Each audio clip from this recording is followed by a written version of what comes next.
So இவரை book பண்ணவே முடியாதுப்பா, ரொம்ப கஷ்டம்ப்பா அப்படின்னு ஒரு விஷயம் சொல்றாங்களே, அது உண்மைதானா? அப்படியா? இல்ல நான் அப்படியான்னு கேக்குறேன். காது பட செய்தி வருது, அதெல்லாம் உண்மைதானா? இல்ல லாக்ஸ் கணக்குல எல்லாம் இன்னும் போகல.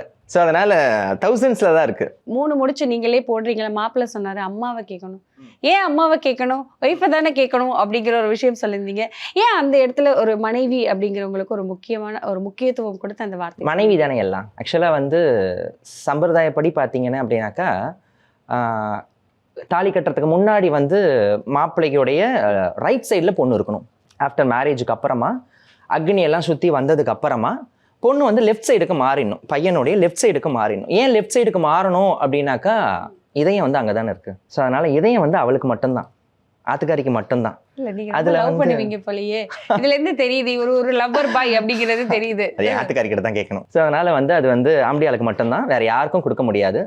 அது உயிர் தான் அம்மா கிட்ட இருந்து வந்தது. பட் இதயம் வந்து என்னைக்குமே வந்து அது பர்மனன்ட் பிளேஸ் அவளுக்கு மட்டும்தான். அந்த இதயம் ஒருத்திக்கு மட்டும் கொடுத்தா ரொம்ப நல்லது. ஸோ திருமணம் எவ்வளவு முக்கியம் ஒரு மனுஷனோட வாழ்க்கையில? கல்யாணம் அப்படிங்கிறது ஒவ்வொரு ஆன்மாக்கும் திருமணம் அப்படின்றது ரொம்ப முக்கியம். அதுவும் மனிதனா பிறந்தா கட்டாயமா அந்த பந்தத்துக்குள்ள வாழணும். அது வாழ்ந்தோம்னாக்கா தான் தெரியும். நம்ம வெளியில இருந்துகிட்டு வந்து சக்கரை பொங்கல் நல்லா இருக்கும், கேசரி நல்லா இருக்கும், வேற என்னென்ன ஸ்வீட்ஸ் இருக்கோ அதெல்லாம் நல்லா இருக்கும்னு சொல்லலாம். பட் சாப்பிட்டு பார்த்துட்டு நல்லா இருக்குன்னு சொன்னவங்களை மட்டும் தான் போய் கேட்கணும், இது நல்லா இருக்குப்பா. எல்லாரும் சொல்லலாம் கல்யாணம் ரொம்ப சிக்கலாக இருக்குது, நிறைய ப்ராப்ளம்ஸ் வருது, இவ எப்போ பார்த்தாலும் வீட்டில் வந்து நயன்றா, என் மனைவி எனக்கு இப்படிலாம் இல்லை, என் குழந்தைங்க இப்படிலாம் இல்லை, அதெல்லாம் கிடையவே கிடையாது. அதெல்லாம் ஒரு புறமா ஒதுக்கி வச்சுட்டு நமக்காக வந்தவ, அவளுக்காக நம்ம வாழறோம், அவ்வளோதான். அந்த 2 பேருக்குள்ள மட்டும், குழந்தைங்களாம் 2வது ஸ்டெப் தான்.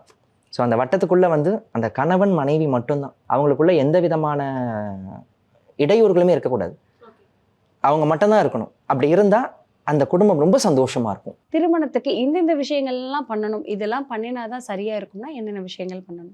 ஜாதகம் பார்க்கறது அப்படின்றத தாண்டி எனக்கு தெரிஞ்சு பொண்ணும் பையனும் ஒரு 10 நிமிஷம் பேசினா நல்லா இருக்கும். எனக்கு என்னென்ன குவைரிஸ்லாம் இருக்கு, உங்களுக்கு என்னென்ன மாதிரியான குவைரிஸ் இருக்கு, நான் எதெல்லாம் மாத்திக்கணும், நீங்க எதெல்லாம் மாத்திக்க முடியும். ஸோ அப்படின்றத பரஸ்பரமா ஒரு 2 பேருமே உட்காந்து ஒரு 10 நிமிஷத்துல இருந்து ஒரு அரை மணி நேரம் வரைக்கும் தனிமையா அவங்களுக்கு உண்டான வாழ்க்கையை பற்றி பேசினா அந்த குடும்பம் ரொம்ப நல்லாயிருக்கும். இது ஆஃப்டர் மேரேஜுக்கும் பொருந்தும் நான் நினைக்கிறேன். ஸோ இப்போ இருக்க காலத்தில் பார்த்தா வந்துட்டு என்னதான் பார்த்து விழுந்து கல்யாணம் பண்ணி வச்சாலும் கடைசி எங்கே வந்து முடியுதுன்னா அண்டர்ஸ்டாண்டிங் இல்லாமல் டிவோர்ஸ் அப்படிங்கிற ஒரு விஷயத்தில் வந்து முடிக்குது. அது என்ன காரணம்னு நினைக்கிறீங்க? புரிதல் இல்லை.